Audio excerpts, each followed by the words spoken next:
Nos encontramos en Madrid, concretamente en la Complutense, donde conoceremos a una bióloga que asegura que las células cancerígenas se suicidan ante el cannabis.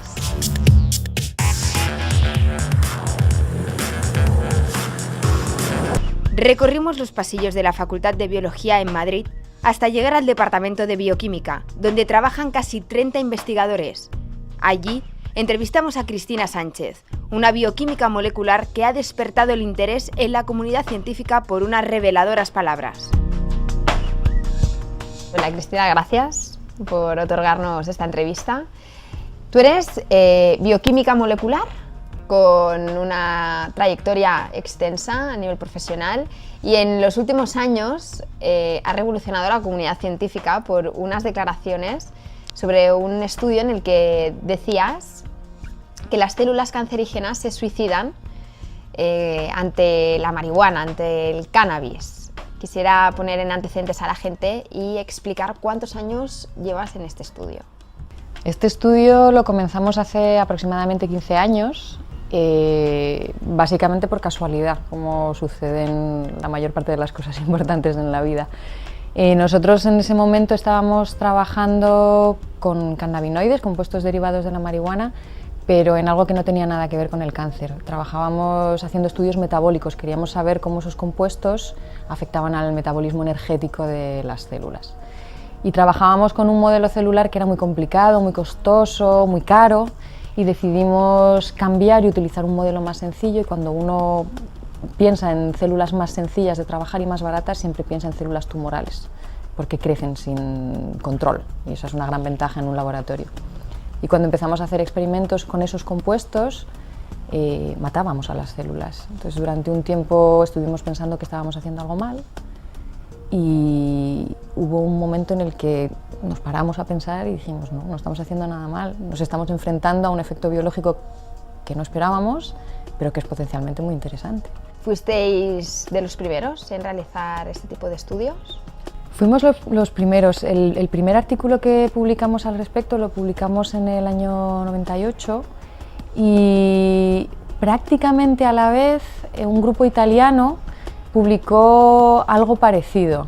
¿Hay otros estudios similares? Ese grupo ha seguido también investigando, luego muchos otros en el mundo. Ahora hay una comunidad científica muy sólida trabajando en el campo, no estamos solo nosotros, por supuesto, y el campo ha avanzado muchísimo gracias a todos estos grupos, claro. ¿Quién subvenciona este estudio? Pues en este momento la verdad es que no nos podemos quejar. Tenemos financiación que proviene de organismos públicos, en mi caso concreto del Instituto de Salud Carlos III. Tenemos subvención también de fundaciones privadas, de la Mutua Madrileña, de la Fundación Sandra Ibarra. Tenemos gente contratada por la Asociación Española contra el Cáncer.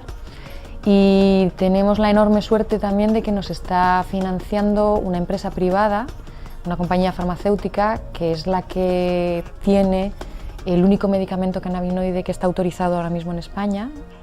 Estás hablando que una de ellas son una institución pública. ¿No es un poco incongruente el tema de que a nivel social haya tanto tabú y luego estés subvencionando estos estudios? No, yo no creo que sea incongruente, yo creo que de hecho es una cosa muy inteligente. Yo creo que, bueno, primero que no hay que mezclar la utilización medicinal de la marihuana o del cannabis o de los cannabinoides con el uso lúdico. Entonces, en ese sentido, la utilización medicinal, si es aprobada en algún momento, tiene que ser aprobada porque hay unos cimientos sólidos que dicen, o unos argumentos sólidos que dicen que eso es así. También es verdad que creo que hay mucha información preclínica que demuestra de una manera muy sólida el potencial enorme que tiene la planta, el potencial enorme que tienen estos compuestos, y que quizá la respuesta de otros organismos públicos, no los financiadores de la investigación, sino de otros que tienen que tomar otro tipo de decisiones que tienen más que ver con las leyes, esa respuesta quizá no está siendo lo rápida que debería con la cantidad enorme de datos que tenemos.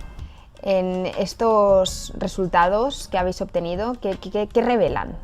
Hay determinados compuestos de la marihuana, no todos, pero determinados compuestos, los más abundantes en esa familia que llamamos cannabinoides, que son capaces de inducir el suicidio de las células tumorales.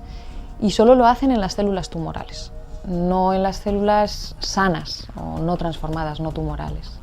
Un tumor no es malo solo porque crece mucho, sino es malo porque tiene una irrigación sanguínea enorme que hace precisamente que pueda crecer todavía mucho más e irse a otras localizaciones en el cuerpo. Y también es malo un tumor porque genera lo que llamamos metástasis, que son tumores secundarios en un lugar diferente al que se originaron. Nosotros hemos visto en el laboratorio, en nuestros modelos preclínicos, en animales, que los cannabinoides no solo disminuyen el crecimiento del tumor, sino que disminuyen también esos otros dos procesos, lo que llamamos angiogénesis, la generación de vasos sanguíneos, y los procesos de metástasis. En este estudio declaráis además que las células cancerígenas se suicidan de una forma limpia. ¿Qué significa de una forma limpia? Sí, todas las células de nuestro organismo están programadas para suicidarse, tienen la capacidad de suicidarse. Esto es una respuesta biológica muy inteligente por parte del organismo, porque cuando una célula tiene defectos, se convierte en una amenaza potencial para el organismo. Si una célula tiene daños en su DNA y se replica, va a generar una progenie que va a tener ese mismo defecto. Esa progenie, a su vez, va a generar otra progenie que va a tener ese defecto. Entonces, la célula dañada originalmente, como ves, es un peligro para el organismo. Y por eso todas nuestras células tienen esta capacidad de quitarse de en medio. Cuando la célula detecta que tiene esos fallos, primero tiene unos sistemas de control que intentan reparar ese daño, y si ese daño no se puede reparar, la célula se suicida.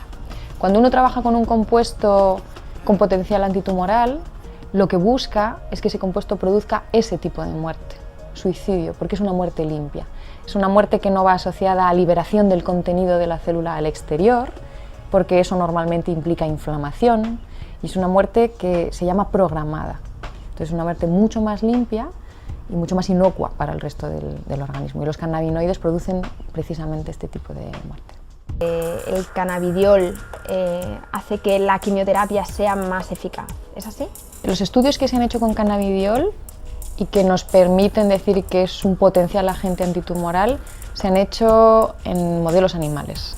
Lo que sí es cierto es que el cannabidiol tiene un potencial incluso más grande que otros cannabinoides más conocidos como el THC, porque tiene una característica que lo hace diferente del THC, y es que no desencadena efectos psicotrópicos.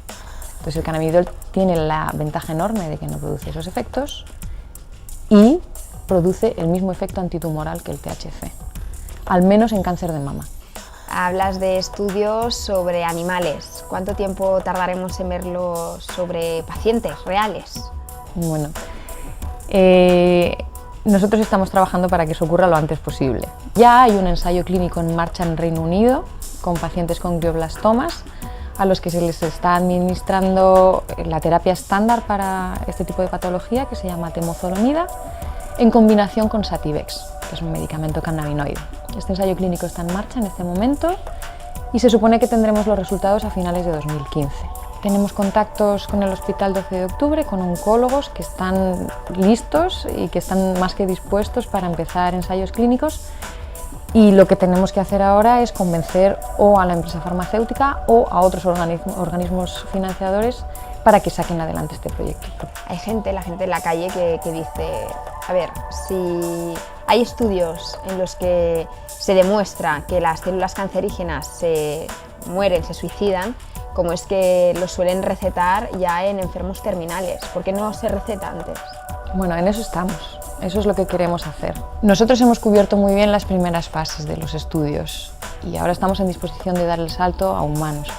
El proceso es lento, porque implica muchos pasos. Yo entiendo que es desesperante para la gente que necesita una solución ahora mismo, pero los pasos se están dando. No creo, sinceramente, que se estén dando de manera más lenta o mucho más lenta por el hecho de que sean cannabinoides.